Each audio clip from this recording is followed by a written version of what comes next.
Greetings, fellow Gothamites. Tiki here. And Blue Dragon 5. And welcome to part 2 of Batman, The Long Halloween. That was really awkward. That was a really awkward way to say it. Wow, Tiki and awkward intros just goes together like white on bread, right? I mean, white on bread. Bread's not even. Oh, Jesus Christ! Nix the analogies. Save me, folks. You're right. We're back talking part 2, as you knew we would be. Talking Batman, The Long Halloween Part 2, the famed 2-part. DC animated original film that is that was set to kick off the new line of films originally, but then got reconfigured because of the pandemic and the Batman getting moved around. All those dread marketing tie-ins. You know the ones. Oh yeah. But we're back talking about this, and again, basically the last of the famous go-to Batman stories having been adapted. Tiki, it's been done. We're at the end of the rainbow, buddy. Well, Dragon, we still haven't adapted All-Star Batman and Robin. Let's just savor the little victories. All right, in all seriousness. Yeah, it's it's kind of surreal, honestly. It's but I gotta say, Dragon, just coming right out with my thesis statement. This is like the best thing that DC Animation's ever done in my book from what I've seen. I mean, it's not even really that, like, I like a lot of other movies. This one is just damn good. I don't want to call it like, I don't know. It's still got some flaws here and there, but like they're few and far between, Dragon. I mean, this is excellent stuff. And I just want to point out that I did indeed watch the full thing, the full 3-hour long Halloween cut. And oh god, Dragon, the two go together so well. Good news, much like Dark Knight Returns, a few months from now, they're going to release like the full version of it, which hopefully will have better bonus features. But yeah. That's good. But yeah, Dragon, I'm very optimistic about this. Honestly, I think I might like part 1 just a smidge better than part 2, but it's close. And to tell you the truth, like I kind of just view it as one thing. Like, so it's going to be hard for me to, I'm going to do my best to obviously we're going to go through the movie, so we'll talk through the plot points, but as far as just giving an opinion on this as a standalone piece, it's going to be a little difficult because like by all intents and purposes, like this is one movie spread out through 2 releases in 3 hours. Yeah. So yeah, like I think I might like Volume 1 just a hair better than Volume 2. I think it's got maybe better pacing. I think Volume 2, there's maybe a little too much going on, but it's still super solid. I mean, I love the wrap up on this. I love the ending, that post credit scene. We'll get there. I'm stoked, man. Yeah, the thesis for me. So, the first part, slam dunk, but very contingent on part 2. And I was a little worried for it, considering, okay, we have 9 months and 80 minutes to work with here. That's kind of a tall order. It's a lot of months. It's a lot of story. You know what we need? What do we need? We need a montage. Yes. So I think part 2 stuck the landing quite nicely. Thanks to a certain post-credit scene, we know officially this is what we were speculating the first part to indicate that this is indeed the stab at a starting place for this new continuity. Basically, the new loosey-goosey continuities take on Batman. I'm honestly all fine for that. Yeah, which hopefully means, I'm hoping they're going to keep Jensen Ackles. That's a dream come true as your Batman of choice. You know what's funny about Jensen Ackles is, like, when we watched part 1, I hadn't yet watched that Supernatural episode. And so now it's like, because I watched that Supernatural episode multiple times. And so now it's like, I can't help but just hear Dean Winchester when I hear him. Yeah, well, imagine watching 15 years of Jensen Ackles. Oh, I know. Oh, God. Yeah, I'm still a Supernatural noob, everyone. Dragon, would you like to tell them the episode that I watched? You mean the recent one, right? Yes. Yes, it was last holiday from the last season of Supernatural, season 15 to be specific. Which, of course, was the Mrs. Butters episode. Yep, you're the best, Mrs. B. Oh, God. If there were ever a Sam. supernatural theme park of some kind, like Mrs. B's House of Pancakes would have to be in the mix as like a restaurant. Yeah, well, just All beware the smoothie though. Don't drink Mrs. B smoothie. All right. We learned Anyways. that the hard way. Anyway, so yeah, so this struck a great balance of adaptation and again just early Batman story for this kind of this new line of like the thing I'm just marveling at why it was such a good idea that they kind of like could it works as an adaptation but also as what if we introduced the Batman through an early Batman story and just kind of applied that to okay, well, Batman is instead of just being another mystery for Batman, let's make this Batman's first real big detective case, which we did. And that was a great idea. Yeah. And the long Halloween itself, iconic and memorable, but at times a little bloated, a little repetitive. I'm being frank. I mean, some people are harsher to Long Halloween upon reflection, years later since the anniversaries have passed and everything. But it's kind of like the Dark Knight Returns adaptation, it trimmed and reworked things very efficiently. I thought in the case of this film, I honestly more than the first half, I have a nitpick or two. Nothing that compromises the film because I'm still loving the film, especially as in total, like with both parts. But yeah, I thought it was great. I thought part two was also great. Okay, so we're just basically going to go from holiday to holiday here. So, Dragon, like I said, let's start with that montage. Yeah, so of course we just kind of shout them out. So we start the movie with kind of a montage of Valentine's Day, St. Patrick's Day, and April Fool's Day. So I was pretty sure they were going to do this. I would have been pretty surprised if we would have like drawn out all of these. I know that's the thing. I was a little concerned with. I mean, they had to, but I'm impressed that we made a really good story point. Though here's what I like about it. See, a flaw of the Long Halloween. I look back and see what I did is I rewatched the movie and then I watched the movie and then I went back to the book afterwards to see how it stuck. How things changed. So I didn't have it in my mind like okay, I'm expecting this in the movie and then it didn't go that way or reworked that. Right, so yeah. It's kind of like a reverse checklist of sorts. Anyway, so.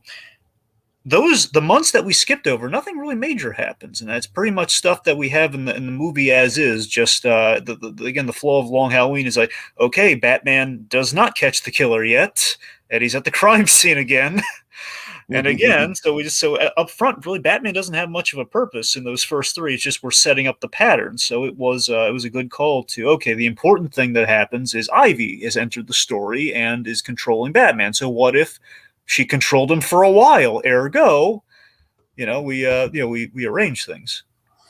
Yeah, so that was definitely an interesting inclusion. Now, Dragon, this leads to my biggest nitpick with the movie, though. Honestly, that I don't really know how you would go about shifting it around, but every individual piece with the villains is really good.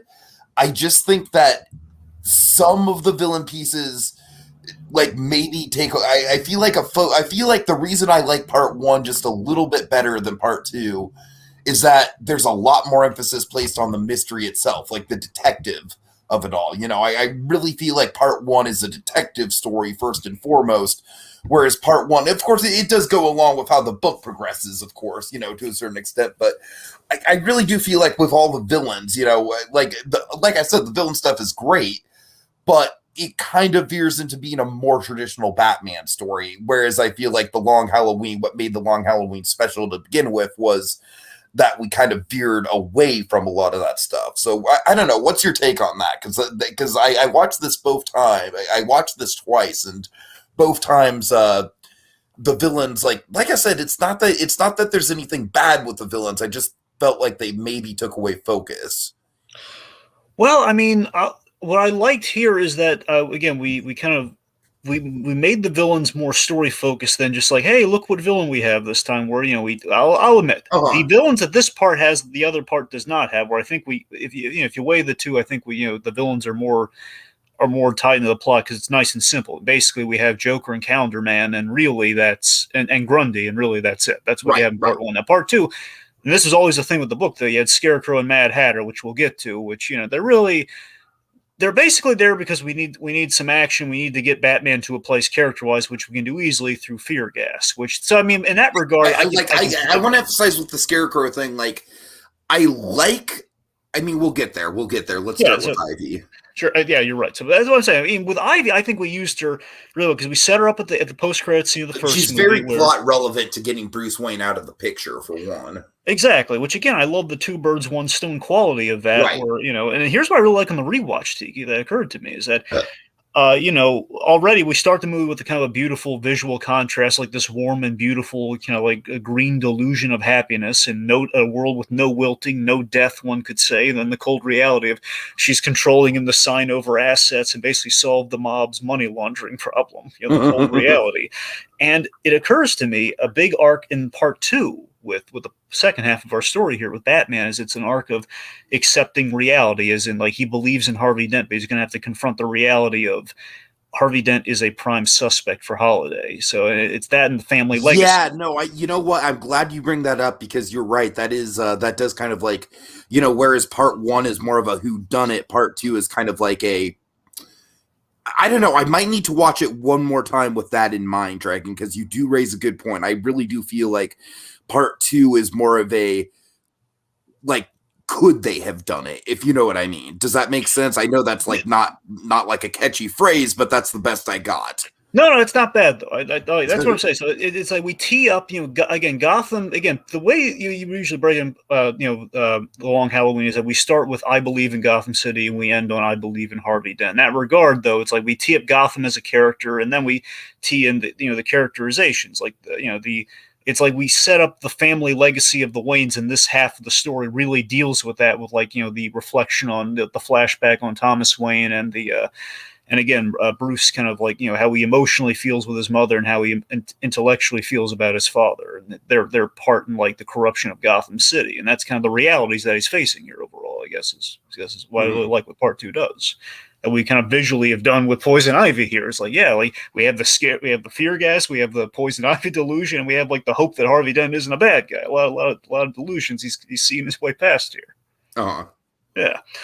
So, Catwoman, she saves the day like the book, but here, again, some pluses we have with the movie. Makes more sense because she's in the know. We had a big moment in the first part where, she knows who Batman is. That's why she's there, saving his bacon.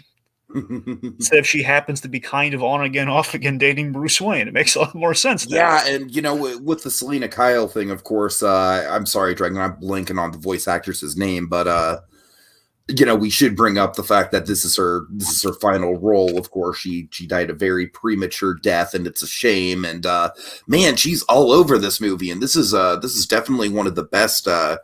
Because me, Dragon. It's like I feel like Catwoman. It's like I don't want to say she's the opposite of Alfred, and there are good Catwomans, but I feel like there's always a good Alfred. But for me, it's hard for me to find a good Catwoman, like a Catwoman that I can really get behind. This is one of them for sure. Naya Rivera, by the way. Thank you. Yeah, she seriously. Again, I'm still devastated learning how the just utterly admirable, brave thing that she did. Saving her son, and everything. Yeah. And again, she was an excellent Catwoman as well too. I really love this take on Catwoman. Plus, it's a little mild design wise, like the animated series, but we kind of added a really. It sold you on the Batman Catwoman relationship, which I know for you at times has been a little tricky. Am I right there? How do I put it? I feel like it just there's sometimes a little bit too much emphasis on it, like it pops up in stories where we're not really focused on it, and I'm like, okay, why are we even doing this? It kind of just feels like the obligatory, oh, and there's Catwoman, will they, won't they? Ooh, sexy tension. And Dragon, this story absolutely does Batman and Catwoman right, because it's she is, like you said, she's pivotal to the plot. I mean, for God's sake, she leads the man to the money. It's she without her, nothing would happen practically. Exactly. So yeah, my problem with Catwoman lies in the fact that I feel like a lot of times in stories they'll just kind of throw her in there as just kind of eye candy and just to kind of to kind of titillate the shippers, kind of it's kind of like an there they are, the will they, won't they? Ooh boy, kind of the obligatory button to hit sometimes. What? It's kind of the obligatory button to hit sometimes. Exactly. And I get sick of it when it's just obligatory, but when it's done well, it's done well. Like this might be like one of, I mean, you know, I think nothing's going to top Michelle Pfeiffer just in terms of like complete iconic status, but you know, this is pretty damn great. Right. And of course, something else with the montage, just to kind of talk about that, because we already kind of talked up again, you know, Batman being a no-show in correlation with he's been taken. Dragon, by the way, did you get the message I sent in the private chat? Yeah, I sent the thing. Yeah. Okay, thank you. I thought you would have looked it up by now, but yeah. I'm just checking. All right. So, but yeah, so with the montage, again, just really clever idea to reconfigure and trim our story, as I said, to avoid the repetition, but also to focus on the bigger story points, which do get, I think that's where we hit the perfect balance there, which kind of assuaded my worries. Or, okay, we didn't really need the focus on that stuff up front. The stuff later is all the important stuff. Like basically, Roman holiday onwards, that's where all the very big pivotal stuff happens. So yeah, we want to dedicate all the focus there, which we have ample time to do, I felt. And also what we kind of stress in the montage is, you know, we're amping up Harvey Dent's frustrations and the stress, which will manifest itself in the split personality. And again, our triad is being a little fraught. And what I like is that it amps up Batman's guilt in the Harvey Dent story, and that I was taken advantage of by Poison Ivy, and because of that, I maybe in part led to his breakdown. You know, it's the fact that I wasn't there as part of the deal we made way at the beginning of this story. He's like blaming himself unnecessarily, I like to think. Mm-hmm. Now, one thing I had to talk about too, I'm sorry, before we move on, real quick, April Fool's Day. You're fine. So April Fool's Day. So this has always been the trickiest part of the long Halloween story, and I remember speculating briefly in the first part, like I wonder if we're going to do Riddler in this story. So we opted not to, and it was a good call. I feel like Calendar Man is kind of like the closest to Riddler that we get. You're right, and that's the thing. Calendar Man was the bigger draw of the story. Riddler was like kind of like he had like two roles in the story, very small roles. He was kind of like the fake. Oh, we think Riddler's going to crack this, and no, we didn't. That was pretty much what Long Halloween's. When you stop and think, like it was basically Riddler was out of all the other characters, which at least tied into what Batman was doing. Riddler was literally just, we want to throw the Riddler in there because we like '60s Batman. That's pretty much what it was. You know, here we. The problem was April Fool's Day in the book was a fake-out death, as in the only person Holiday didn't kill was the Riddler, who was not a mob guy, which didn't make much sense. It's like just shot around the Riddler to scare him. Like, oh, April Fools, I didn't kill anyone this month, which you can see sounds very convoluted. Yeah. So I just wish we swapped it with Easter so people would watch. It's like, where's April? April's not represented. Where is it? Yeah. I feel you. That's what I'm saying. That's a small nitpick, but again, it's that we cover the holidays, but yeah, it's what it is. Anyway, so I guess that brings us to Mother's Day. Yeah. Okay. So of course we have all the mystery in this thing is very, very Fincher-esque. Dragon, which I'm sure the book predates Fincher, right? The book was, if I recall, 97, I think. Oh, so it maybe didn't predate. I think the book was probably inspired by Seven then. I know the story was after the animated series. That's why I'm pretty sure the book took some pretty heavy inspiration from Seven, because I'm just saying, like, it's stuff like the gun supplier being found, like that very much feels like a Seven kind of like, oh God, like this is a big, this is a big find, man. Well, the movie unequivocally, yeah, they're probably borrowing from. It was 96 and 90, because it ran a year. It was 96 and 97, which is definitely after the animated series. I just wanted to clarify that. Uh-huh. So when did Seven come out? I know it was before 97. It was like early 90s. Okay, well there you go then. Anyway, yeah. So but yeah, so the gunsmith, yeah. So we take out Chong, the gunsmith, which ties into kind of the Chinatown stuff that we set up in part one. Leave a basket of flowers, and I think the big takeaway is that it's significant because Holiday. This is where Holiday got all his guns. Holiday has a very set. As we learn in the story, Holiday very specifically has a number of people to target, which means if he killed the gun supplier, he's ramping down, as in like he knows how many guns he needs. Which means if he's killing the guy selling the guns, he's getting cocky. All right, so then we go to the Scarecrow stuff. Dragon, this was not in the book, right? No, it was real It quick. was okay. We have the I'm having. comment. You're gonna have to kind of remind me what wasn't in the book as we go along. Not a problem. John Kelling in the comments. Oh, okay. Thank you. So let's see. So yeah, he said I missed April Fool's Day. Yeah, I mean it's like we see the date, but that's about it. That's what I'm saying. I wish we, I guess April Fool's Day would be a hard one to do, but it's because I just really wish we just had something. If we had like one visual signifier, again, if we made it Easter, I think it would be a much better. I kind of feel like since we're doing the montage already, why not just throw in a couple more? Yeah, but that's the thing. It's hard to represent April Fool's Day and sell. Oh, it was even if you're not doing a fake out. Like, what do you have? Yeah, it's always been a tricky part, even in the book. I hear you, John. It's like it just sticks out. That the problem is that it sticks. Like we're missing a month.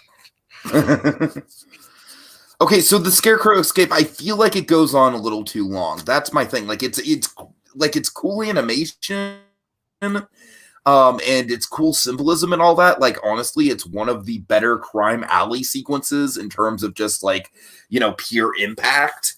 But I don't know, Dragon. I just feel like it kind of like it maybe like it's good character development for Bruce to be sure, but it maybe just takes a little bit because the Scarecrow really doesn't have anything to do with Holiday. Well, Holiday, no, but Falcone is using Scarecrow to steal money. Yeah, I guess. I don't know, but you get my point, though. I think I do. Yeah, I mean,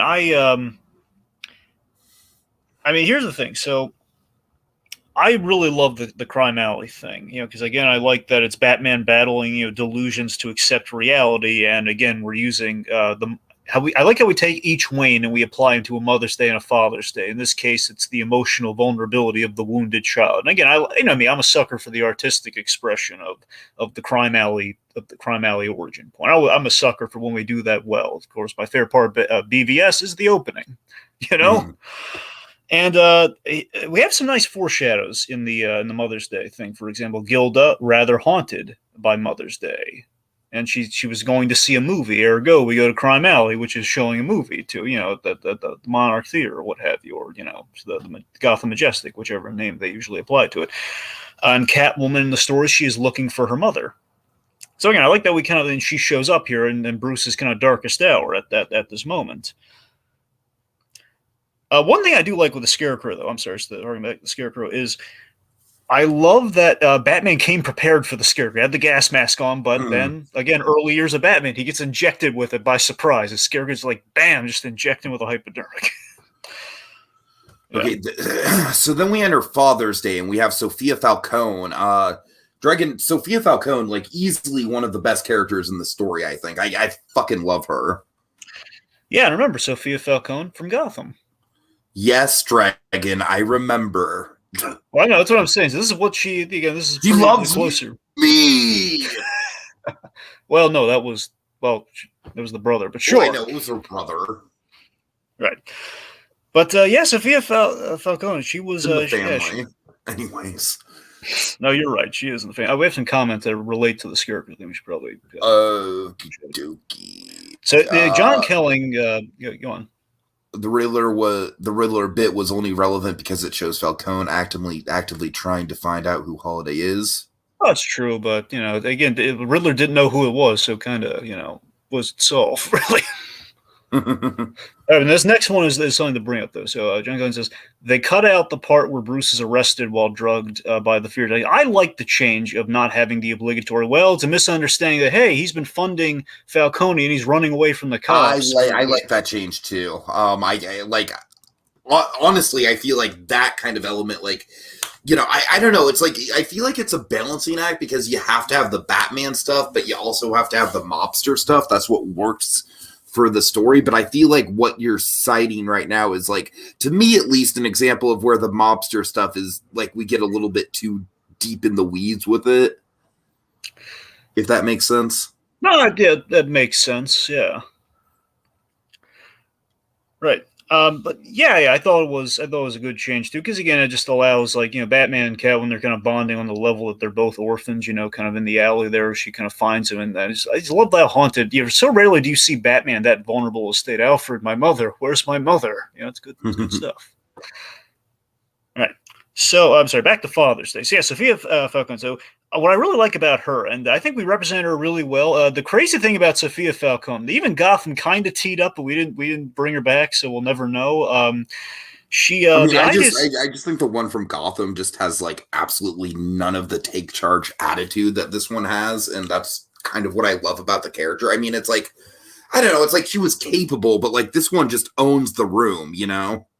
Yeah, this Sophia definitely more layered here for sure. And the interesting thing, Tiki, now again, they leave it ambiguous at the end of the adaptation here, which I don't think we're going to ever see. So it's not really a problem. But when they did sequels to the Long Halloween in comics, Sophia came back because the running gags that Sophia Falcone is really hard to kill. Where she does go out a window, I'm pretty sure, any way you slice it, but she survives, and she's like has like that that's like the neck brace that's screwed into the hip, that sort of thing. Like she's got the like she is a fighter, my God, and that's what I like about her here is that regardless, she epitomizes the strength.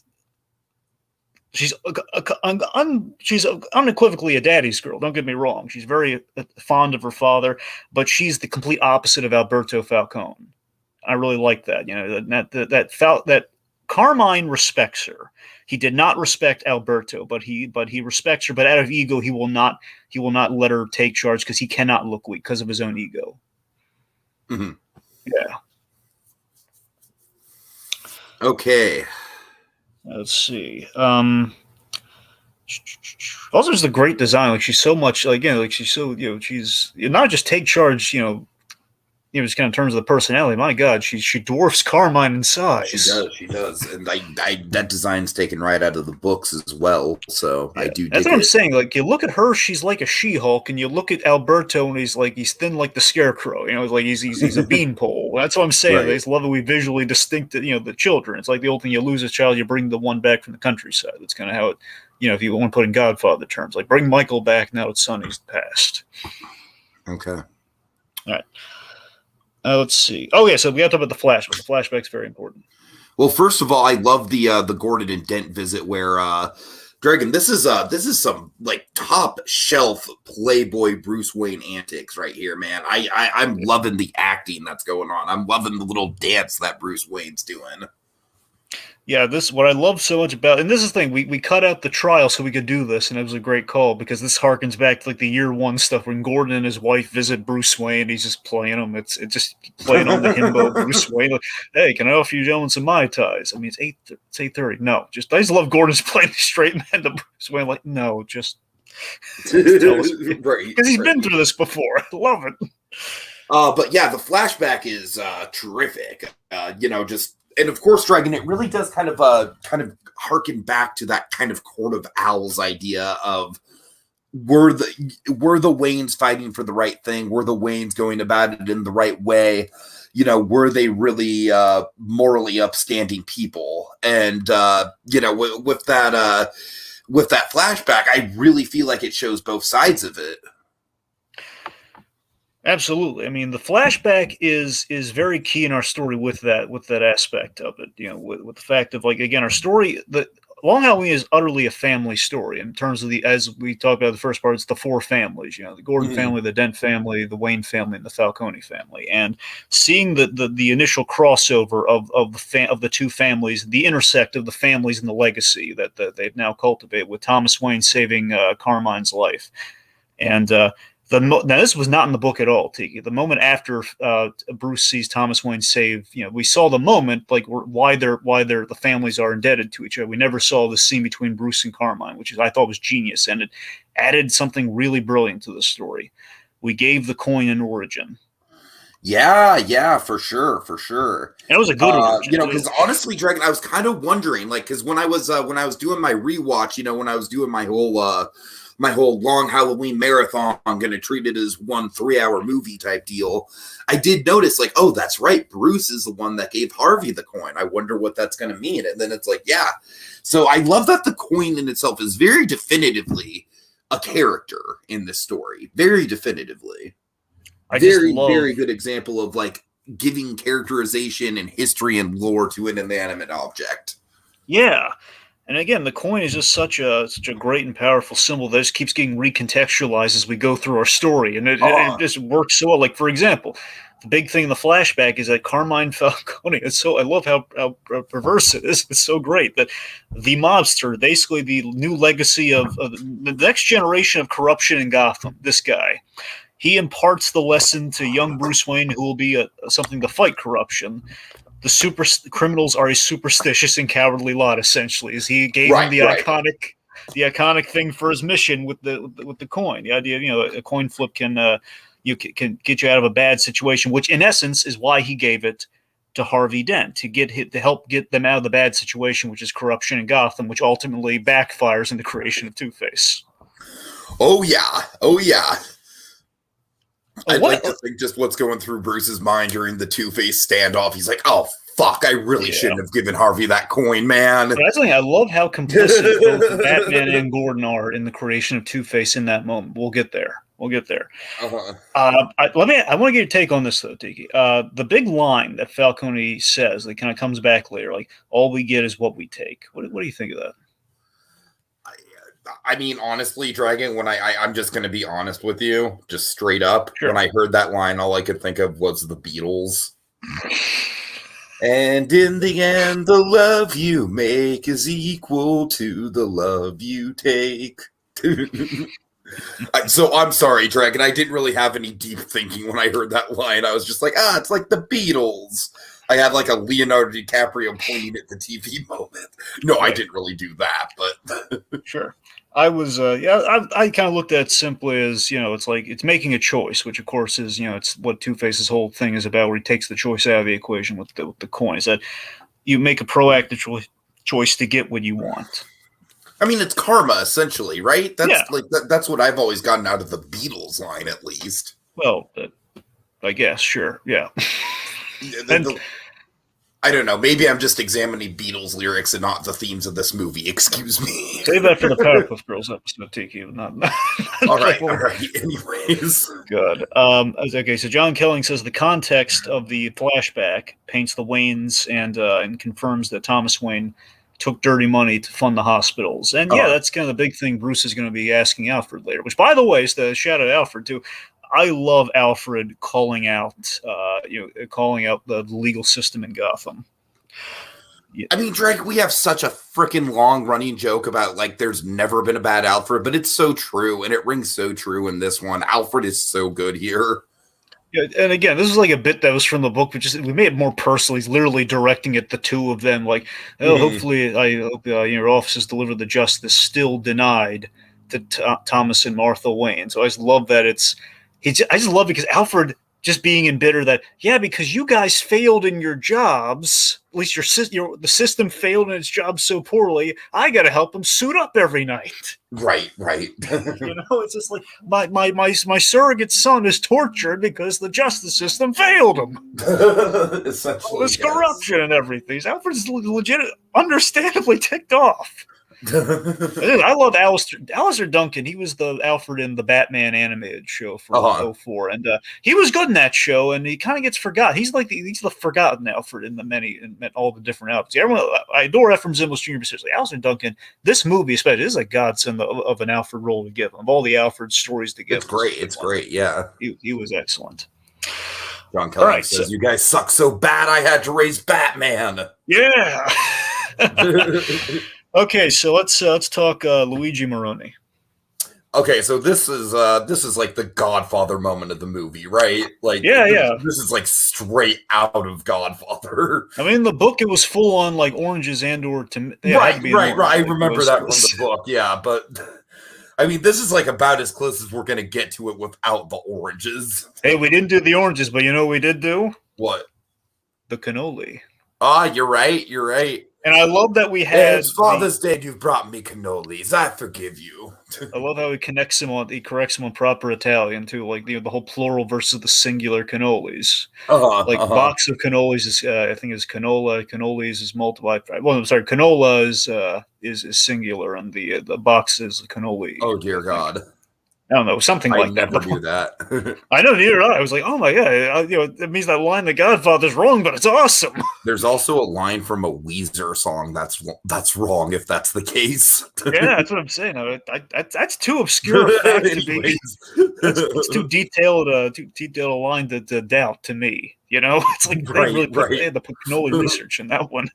So here's what fascinates me about the Luigi Moroni thing is that I love that his father points out that he points Sal in the direction that Harvey Dennis Holiday, and Sal corrects his father, saying, "No, what I don't see that guy getting his hands dirty, but his father's death just charges him so much in the direction of I'm honoring my father's last thought, where he's not even he had doubts of this, but his father thought it was Dent, therefore he's going to honor that blindly." I really like that layer to it. I mean, it's almost kind of like, sort of a like shades of Batman as far as like, kind of like taking a mission Yeah. for your father, Yeah, avenging his father. And again, his father kind of set up the whole, like, you have basically a fork in the road here. It's peace or revenge. And we think that Moroni's going to be going in the direction of peace, like his father said, like war only ends in peace.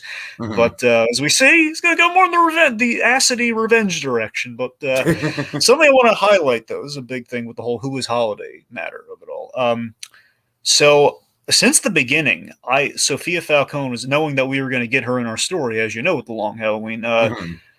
As John kind of pointed out earlier, in the book, and again, we kind of left it a little vaguer here, is that, she was released from prison during the story, ergo the first half she could not possibly have been in it. So that's probably what happened here, even though we didn't see it. But the point is, since we got Sophia, and we revealed in a really cool way that she has been brokering peace through Moroni because they have a secret relationship going on, which is from the book, and that's cool. Yeah, I mean, that is like one of my favorite elements of the book is just her whole storyline, and like it really kind of gets me into that sort of like stupid survivor mindset of like social strategy, and I find that stuff like fascinating, honestly.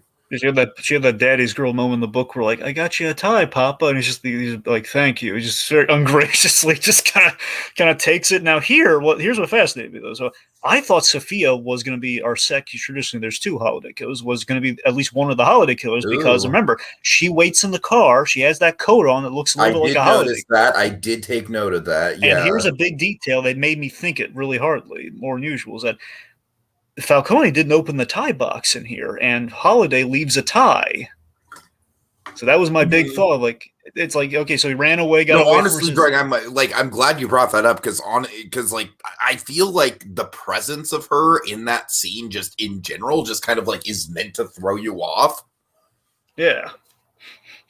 All right. All right. Let's see. So, okay, moving on to Independence Day. Yes. So first of all, just very, very impressive fireworks animation. I want to say that, like, it's not easy to animate fireworks in any capacity. Yeah. I gotta tell you, Independence Day honestly is the problem section of our entire story for me. That's why I pointed out the fireworks, Dragon, because I don't really like this section either. To me, it's kind of just like, you get like. I mean, props to John DiMaggio. He plays a good Mad Hatter, but like he doesn't really do much besides just quote Alice lines the whole time. Which I didn't think he was a good Mad Hatter thing, but like I don't know. Like I wanted like why the whole thing feels like a diversion. Honestly, both kind of main parts of Independence Day kind of threw me in that. Well, yeah. One, I didn't care for him as the Mad Hatter. I don't like giving the Mad Hatter like a big tough guy Cockney accent for being such a little kind of misshapen guy in this story. I don't know, it just didn't fit for me. It felt I always wanted to defend the voice actors, Dragon. I feel like they need to be celebrated in our industry. But you're right, it was an off day for DiMaggio, or maybe a miscast. And again, I don't blame that's not DiMaggio's fault. It's the direction's fault. I blame DiMaggio. I'm just kidding. Yeah, and again, I don't know, because again, it's a radically different, it's an exaggerated. I'm sorry, just to speak to the Tim Sale designs this going, because we didn't mention during the Scarecrow part, the initial Scarecrow part. What I really liked about the fear gas hallucination was we gave him the Tim Sale ears. We gave him the big old long ears from the Tim Sale books. Oh yeah, that was cool. But anyway, so But yeah, I don't know, I wasn't crazy about it. Okay, so we made the Mad Hatter look really weird. I like they knocked Batman out with like a teapot. That was kind of cool though. But and I'm with the Alice in Wonderland quotes. Tiki, compared to the book, the Alice in Wonderland quotes is a good call because they did this. Jeff Loeb, his writing kind of varies sometimes. And Long Halloween, on the whole, great story. Some of his other stuff, not so much. And one of the kind of elements of the not so good stuff for random choices, like I'm going to have Scarecrow and Mad Hatter just quote random nursery rhymes instead of Alice in Wonderland, which would make sense. Okay, no. My whole thing is like why like I don't like the random quoting in general. Rather it's Alice in Wonderland makes more sense, you're right. Yeah.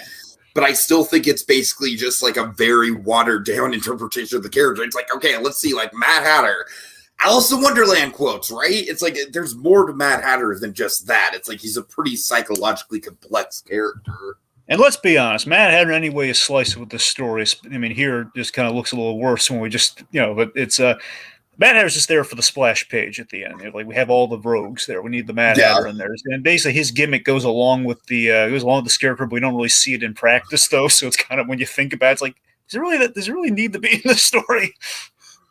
John Kelly agrees that he didn't really care for Mad Hatter's book or design. Yeah. In the book, it almost makes them seem too insane to function. Yeah, kind of. I sort of remember that. I mean, I always love the idea that they're friends though, because their gimmicks are similar. I've always liked that, but again, just even though I like Dragon, that, I want to point out during my rewatch, I did gain more of an appreciation for this Joker. Because what I really like about this Joker is that he very much felt. I mean, I'm sure we got into this during part one, but the serial killer vibes were like really, really there on a rewatch. Like I love his lanky design and the way he moves.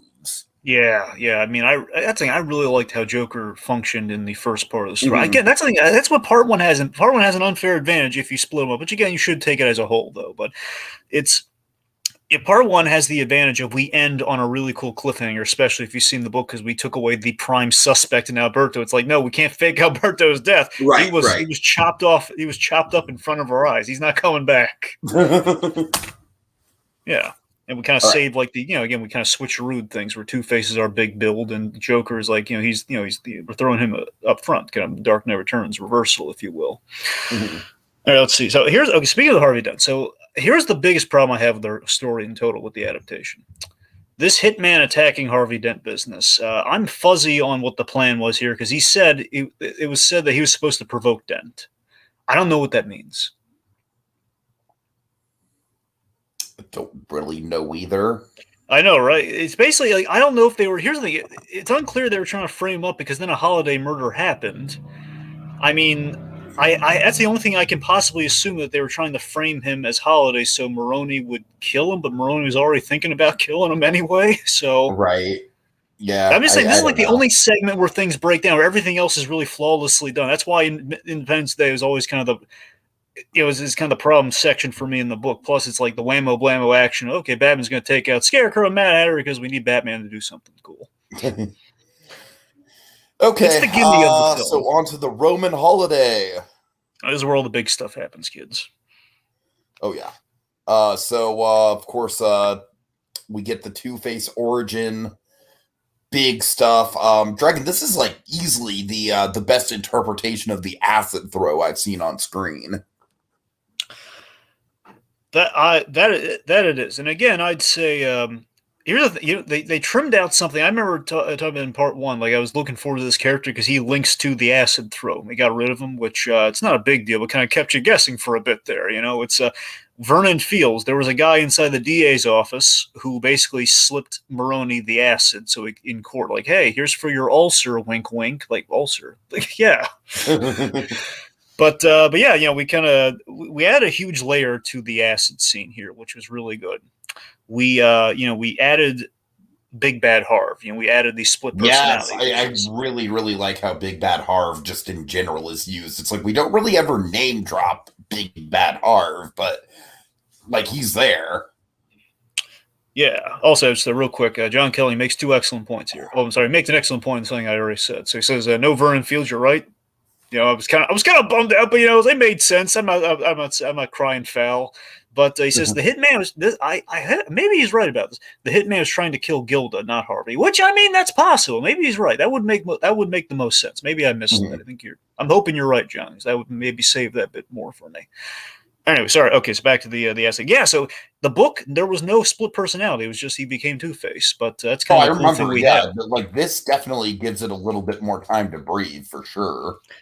I just love the three degrees of stress that's playing through this scene that kind of amps things up for like this huge crescendo in our plot. Where so Sal Marone's double crossing him on the stand, which is making him look ridiculous because again he believes Harvey Dennis Holiday trying to avenge his father. Meanwhile, we have a Batman Gordon rooftop scene where he's telling him, "I found the evidence. I found the evidence. In Harvey's basement. It's not looking good."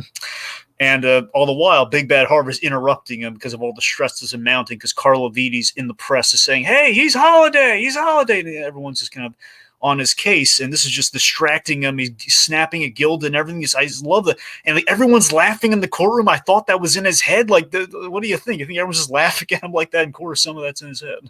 Oh, I think it's a little bit of both. I certainly don't think everyone in the courtroom was laughing at him. Yeah, it's the thing. Like it starts off just like a couple people, but then it just comes like everyone. I think that has to be like again. It's just I just love like. I mean, I can definitely attest to to having anxiety and panic attacks. That it does feel like all eyes are on you, even if there's only like a couple people that are actually paying attention. So it would be a realistic detail if that was thrown in there. I think is one of the biggest strengths that this scene is an example of with the adaptation is. We've honored the skeleton and kind of the bullet points of the story, but we've added layers to it to kind of keep people guessing or spice it up. Where again, you didn't see this in the book, and like, oh my god, you're right, I didn't see this in the book. This makes it even more palatable. And it's like, oh, like how could Harvey's day get any worse? Lefty, acid in the face, and also this is a really cute gag too, where we legitimize the bit from Batman Forever, Tiki. We had Batman in the courtroom, and we got away with it. Oh, you're right. Yeah, we always had Batman randomly there in Batman Forever during like the little clip of Tommy Lee Jones Two-Face origin, and here it's like, okay, I didn't even think about that. Yeah, we had Batman Gordon on the rooftop. Ergo, Batman's there. So if something goes wrong, he's gonna be there. It made sense. It was awesome. And of course, meanwhile, what I love too in the dichotomy of things is while Harvey's day is getting really bad. Falcone's it's his birthday. Someone light some candles for this guy. He's living it up with his family. Things are great until his sister's murdered in the elevator by the real Holiday. Yeah, that's one of my favorite reveals. Just the way like the slow opening of the elevator doors and dropping the champagne. Yeah. She's wearing like a little party hat to signify the birthday. Right. Let's see. And then also, so Harvey Dente escapes the hospital. I love this is really cool. I love how he gives Falcone's men the slip. He does this thing where Falcone is doing like a big kind of he's gloating on the phone, basically saying, "Hey, you're about to die," and he hangs up on him. Where he's still on the phone as far as his guy's thing. He says like, "Hey, he wants to talk to you," and he uses that as the the thing that's going to save his bacon. I don't really buy that that Falcone's men would fall for that, but it was cool. Yeah. So he befriends Solomon Grundy because he too is a reborn kind of figure of Gotham. Yeah, and this was a cool setup from part one, of course. Definitely. I don't know, Dragon. I feel like this is kind of the point where it's like once. Let's transition into the long Halloween itself. All right. Well, no, we have Labor Day, Tiggy. Oh, you're right. I'm sorry. Right. So, Solomon Grundy, I think, really works with Two-Face. Because he's pretty much just Two-Face's muscle. I just feel like once all the villains are out and about, it becomes a little too big for my liking. I mean, you're right, and again, it's yes, but it's also again that's literally how it was. I don't want to give you the ham fist but it was like that in the book. But I hear what you're saying. I understand that it's like that in the book. This is a film. We can make adaptation changes. But I like that. I mean, albeit with the exception of the Mad Hatter, everyone had a role in the story and a connection to the Long Halloween and the Roman story. That's why it excused it, because like half of them were hired by him. Joe, the only one who's just kind of there for the ride, but is used instead of just there as set dressing in the book. The Penguin, he actually gets to do stuff. Sure. I mean, I'll give you that. That's a little bit of overpopulation, but it was kind of cool overpopulation. So maybe you're right, but it's. All right. Anyways. All right, so Labor Day, we have the other Calendar Man scene, which is great. Of course, Dave the Small Chin, who's now tearing up the world as the Polka Dot Man. Yeah, man, it's really cool. Quite a contrast in the roles. And remember, Calendar Man is also in the Suicide Squad, Yes, played by Sean Gunn, and he Very makes fun of Dave funny. the Small Chin, which is really funny. I love I love how desperate Calendar Man is to escape. He wants out. He wants to be taken out to help find the killer. And I love the idea and the dread and the menace that if he gets out of his cell, and he's just such a low tier villain traditionally. Just the idea that we built up so much legitimate menace and really cool factor with him and the story anyway slices that if he gets out, something really terrible is going to happen. Do not let this man out of his cell. Right. To feel that menace over Calendar Man of all people. Yeah, it's great, really and of course they have a good payoff for that later on. So funny. So we have like the big tip here that hey, there's a holiday coming up, and you have something he wants. So then brings us to the Convoy Trap. Now this is a heady thing, Tiki. So this is an idea that inspired a bit in The Dark Knight, and come around to the animated film. We took a bit from The Dark Knight and worked it in here. We made a convoy, like a traveling convoy in the car. Yes, yeah. I noticed how that kind of came around for sure. Because in the book, when they're doing The Dark Knight, they got the idea of, okay, let's dress one of our characters as a SWAT guy so he can kind of surprise the bad guy, which we did with Jim Gordon, and here we've done it with Batman. So yeah, this is very much the moment where Batman is just thinking like, "Oh God damn it! Why did I give Harvey that coin? What? Yeah, and here's the other thing too. Right before that, Two-Face thanks Gordon for the gun, which we set up in part 1. So I love that makes him. You're right. I mean, it's like I'm joking about the coin, but yeah, the gun is like the real that is a Chekhov's gun if I've ever seen one. And it was an example of Gordon bent the rules because we set up that Harvey Dent didn't pass the psych eval. That's why he couldn't carry a gun, and Gordon bent the rule to keep him safe. And now we see that both he and Batman, Gordon gave him essentially the means to do damage, and Batman basically put the genie out of the bottle with the coin. Sure. Yeah. So then we have presumably the staged holiday, basically, Two-Face covering up who the real killer is by hiring a holiday to kill Sal Maroni. It seems. I would say pretty much we kill Maroni. So again, we're going to leave it up to chance, and then oh my God, holiday shows up. Ergo, Two-Face can't be holiday. We think. Mm-hmm. Yeah. Let's see. So pretty much we're back at square one. Harvey and Grundy have gotten away, which then brings us to the big meat and potatoes of the whole thing. This brings us to the most important month, the long Halloween. We've circled back to Halloween again. It's been so long. Where have we been? Yeah, watching this as a 3-hour movie, I mean, that is very much what I was looking forward to, is kind of like circling back around to Halloween. Like, oh man, it's literally been like 2.5 hours since we've been here. This is great. This is real progression. And so I feel like the 3-hour cut definitely emphasizes the full circle elements here. Right. I don't want to take away from your 3-hour point, which I mean it's great, but it's really 2.5 hours because these movies are only 80 minutes. Okay, well, yeah, well, sure. I see your point, though. I'm sorry, it's just it keeps happening. I just want to get it in there. I mean, they're like an hour 25. Okay, all right. So like it's like, so that's like an hour. That's like 2 hours and 50 minutes. That's close enough to 3 hours. I guess. All right. I mean, honestly, that's probably about as long as a typical quote unquote 3-hour movie is without the credits. So fair point. You're right. Anyways, forgot about that. You're right. Sorry. Okay, so we have the climax and kind of the crescendo of our story with Long Halloween. So let's see. I guess to start things off. Let's see. The Alfred stuff. Yes, so this is the big, Bruce again kind of confronting the reality of his family's legacy through Alfred, which is a really lovely scene again for Alfred. Like yet again, because Yeah, Alfred's awesome. I don't have much to say about that except just solid Alfred bit. It's like water is wet at this point. Yep. I But just it does kind of speak to kind of wraps up a lot of the themes of the family legacy and all that very well. So it is a pretty essential scene. Yeah, I just Alfred is putting it so beautifully into what if my parents would they make a deal with the devil, or was it just what does it say about my crusade if my parents were complicit in all this stuff? It's a very telltale Batman kind of scenario, really. It's very much like were the Waynes dirty or not, and Alfred just the wisdom and the optimism around Halloween as well because he's hoping for those trick or treaters. We're going to see how that pans out for him. Oh, I love the trick or treater thing. Oh, Yeah.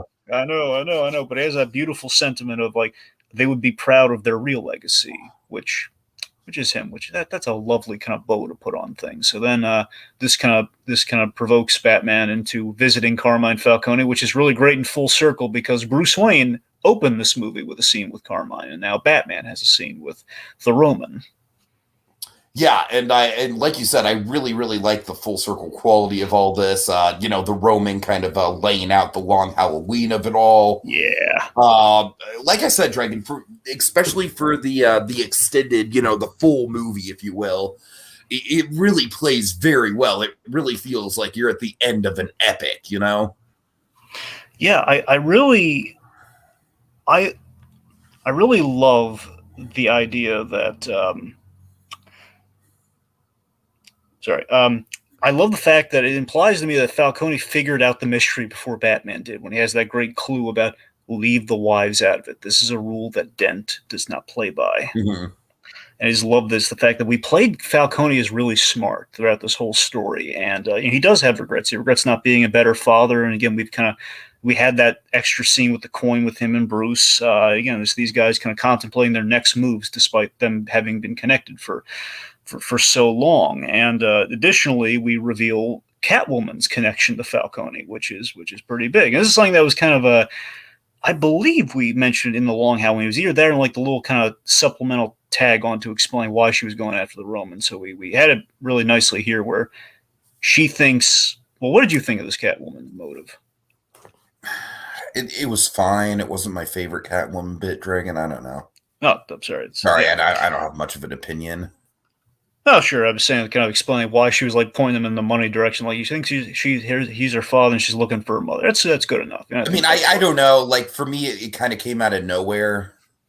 Well, remember, she's been hurting the Falcone the whole movie. Now we know why. So she hates him because I don't know. I don't want to nitpick it. Yeah, sure, that's fine. Okay, so let's talk about what really counts. Let's talk about that big old climax. All the rogues they attack Falcone, signifying the power status quo shift in Gotham. It's now the Dragon. It's like, yeah, I mean, you're not wrong about the power shift for sure. I mean, that is one thing. That is one thing that the story is known for, like that evolution from the mobsters to the freaks, for sure. Yes, yeah. I do know. It feels just a little too large scale for how small scale and intimate the story is. And I feel like such a fucking nitpicker here. It's like, by all intents and purposes, I like everything we're doing. I don't know. I mean, you make a good point that, everyone involved was involved in the story in some way. I don't know. Did we really need to have all of them there? It just felt a little excessive to me.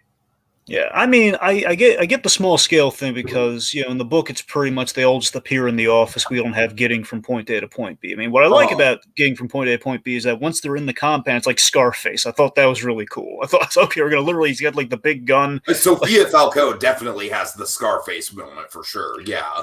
That's what I'm saying. I like that we staged it like we kind of staged like Brian De Palma. I just thought that was a really inspired idea if we're going to get from point A to point B and show that that's the way you do it. And the Penguin actually brought the heavy artillery. Penguin was just like Penguin did not even need to be there in the original book. We actually gave him something cool to do. But yeah. Anyway, so then we get to the intimate part of it, which is really the big showcase here. So Two-Face. So he's brought the Roman there, and again, the visual dichotomy of that shift in status quo. And basically what he's done here, and I love the thing about this, Batman, when he called out the coin in the alley with Maroni, Two-Face did not mark out the other side yet, so that inspired him. Batman, thanks for the other great idea. I'm gonna mark off the other side now.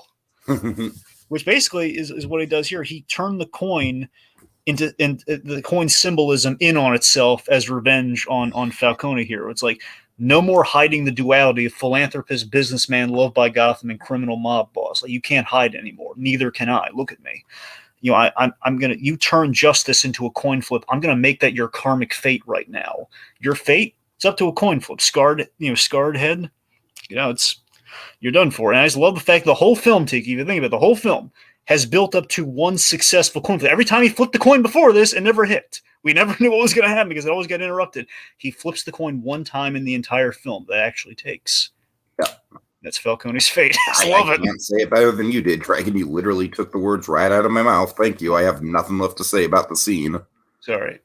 No, it's all good. It's all good. It's just like you literally just like did a whole thesis on what works about the scene. So I literally have nothing left to say. Well done. All right. Let's see. What about Falcone's death scene? What do you have to say about that? I mean, I don't know. It's well done. Sure.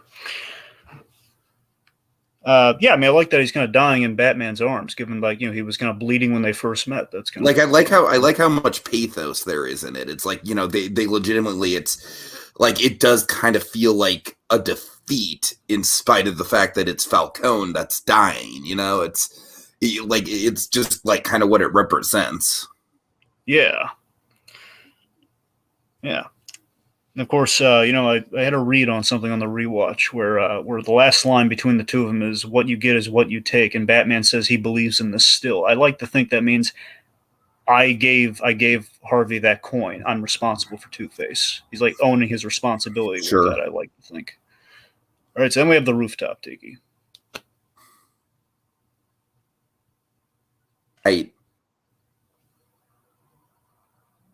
I'm getting Well, I'm saying we have like the full circle thing on the rooftop. Like, I'm just getting self-conscious because you're like weaving all these. I just can't talk about this movie in the same way that you can, man. It's like I like it, but like I don't know. I don't know really what to say. It's full circle. It's good character work. I'm sorry. I feel like I'm really bombing it. Well, just tee it up, Tiki. You say what you like about it. Just go on. Dragon, just take us through. I'm sorry. That's fine. It's fine.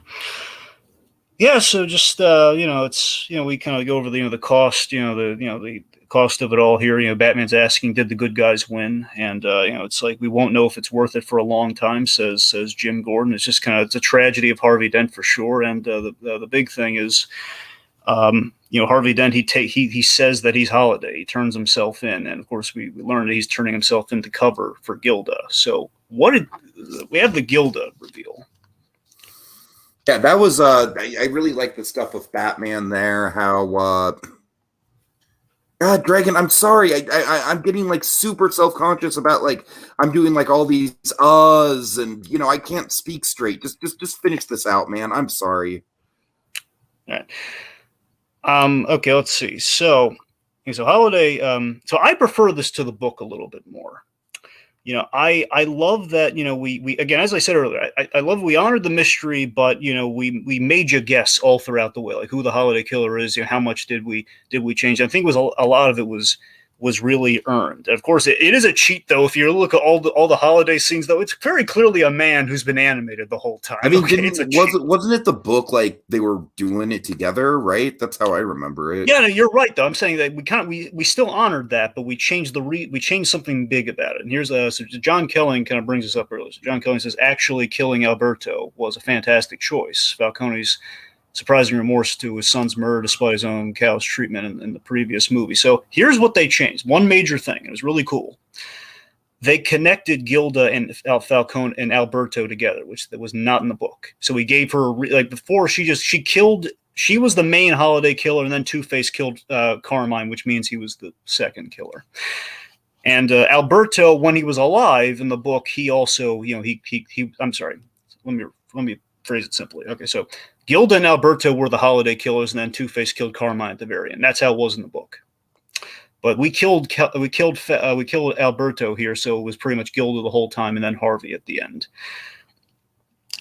But we reveal very coolly that she was married to Alberto, like she had a baby with him, which was not at all. That was definitely a good twist for sure. Yeah, like they ripped, and it wasn't like an abortion or anything. Like they ripped the child from the womb, like halfway through or something. I mean, what I like about that is that it does kind of give a bigger credence to the whole, the whole having kids thing. It's a much bigger deal. It's much more personal. Yeah, again, ties it back to the family theme, which is really cool. And I like that all of it tracks really well. Once I was worried like how it was going to stack up when you go through the first movie again. And no, it all hits it, because remember, like the Carmine got really ticked off at him, like, you sent her flowers. Right. And it's like, yeah, like you sent your ex flowers. That's not good. Like he doesn't like dueling. And he's like, he directs the conversation just to the misses. The whole Oxford flag is the fact that Batman solved the mystery, which is really good. And I guess the kind of the final note to hit with that is, Batman, he made his own choice like his parents did. Like, do I live with this level of corruption where I keep Gilda's secret from Gordon because Holiday's finished, and I'm going to honor my friendship with Harvey Dent by keeping it on the down low. I'm not going to drag her through the mud. Like, she was hurt by all this as well, and I don't like it, but the killer is caught, the long Halloween is over, which then leads to our optimistic trick-or-treater moment. I'm just defeated. Go, just talk through it. I'm sorry. Okay. Yeah. I've been having a really rough week, Dragon. I'm sorry. I'm just not like. It's all right. All right. So yeah, I think the Trick or Treat ending is a beautiful addition, epilogue to this whole thing. Something that's not in the book at all, and I thought it was just because we were so charmed by it in the first part. Like, oh, Alfred wants to give candy out to the trick or treaters, but they're never going to come, and we gave it some. I mean, I like that it's basically the symbol for the hope for Gotham's future, essentially. Yeah. And the thing is, it's like it's going to take more people trying to make things better for real change, Alfred, which is a great line, which we then show. Bruce thinks it's not nowhere near that time, and then of course, family of three with a kid dressed as Batman, just to show that Batman's inspiring hope in Gotham and protecting families. It's the whole theme of family within the story. Like a little family shows up to Wayne Manor. It's adorable, and it hits the hope buttons in just all the right places. It's just utterly delightful. It's like the murderous Halloween story is done. Now we have like the innocent goal of Halloween for Alfred. Like, oh, they just wanted trick-or-treaters to come, and they did. He gave them candy. It was all nice and dandy, and we confirm at the very end of the post-credit scene, Flash and Green Arrow are in this universe, which means Jensen Ackles' Batman will be a Batman going forward in the other movies, which is cool. Yeah. Dragon, I really do apologize to everyone. I really am just kind of like having a rough week. I've had a few panic attacks. Maybe that's too personal for you guys, but like I'm trying to get back into the groove of things. But like my compatriot here, he can talk circles around me when it comes to Batman. And when I'm not on my A game, I can just very much just get lost in the shuffle. And tonight I am not on my A game. So, so very much big thanks to John Kelling for joining us throughout this show. I appreciate all your comments and feedback, and I just hope that my pathetic performance towards the end of this wasn't that much of a distraction for you guys, because I know I kind of bombed. At a certain point I was just like, there is no way I can keep up with Dragon. So Dragon, by all means, you did the lion's share of the work here. Thank you. Very much appreciate it. Have a good night, everyone. Trick or treat. Oh, wow, Mrs. B, you give out full king-size candy bars at Halloween? How awesome are you?